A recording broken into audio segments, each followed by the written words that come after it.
Well, and I want to bring in Michael Duncan and John Ashbrook. They are co-hosts of the Ruthless podcast. My first time getting a chance to have you on America's Newsroom, so welcome here. I want to play for you from Elizabeth Warren's very specific issue about groceries. Watch here. When someone stands up and says, I will lead this city by making it more affordable, and here are my plans, real plans, plans to deliver on childcare, plans to deliver on housing, plans to deliver, we're going to experiment, we're going to try things on groceries. That is the Democratic message. Okay, let me just point out one other thing, because this caught my eye yesterday. AP did a poll, and they asked people this. What is the largest source of stress? The price of groceries, is it, how big a stress is it in your life? 53% said it is a major source of stress. And one of the things I've been saying here is that Mamdani figured out something to bring up that got the attention of a lot of voters in that primary. So, Michael Duncan and Josh, let's turn it over to you, Michael, first, to give me your thoughts about Elizabeth Warren weighing in here about New York City.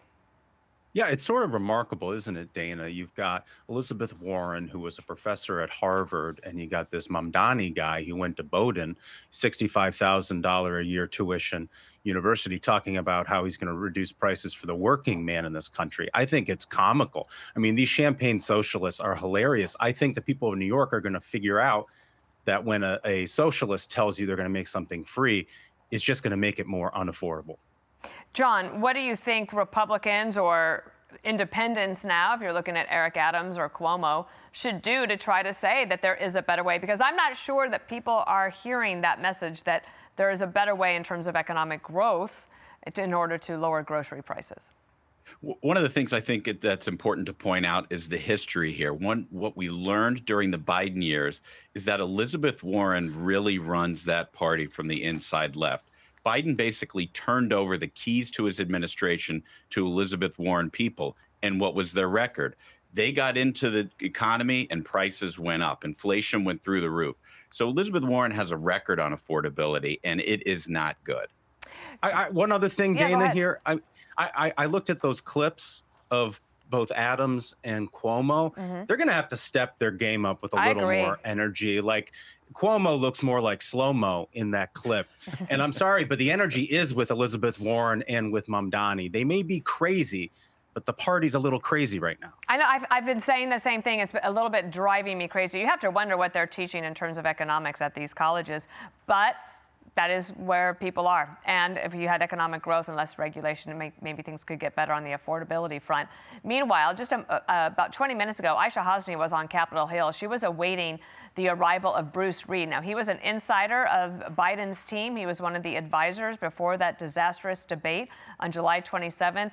We have some video of him. He volunteered to come in and talk to the committee, and he is walking in to do that. Here's President Biden last week. He was returning a little bit to the political spotlight. Watch him here. We need to face the hard truth of this administration.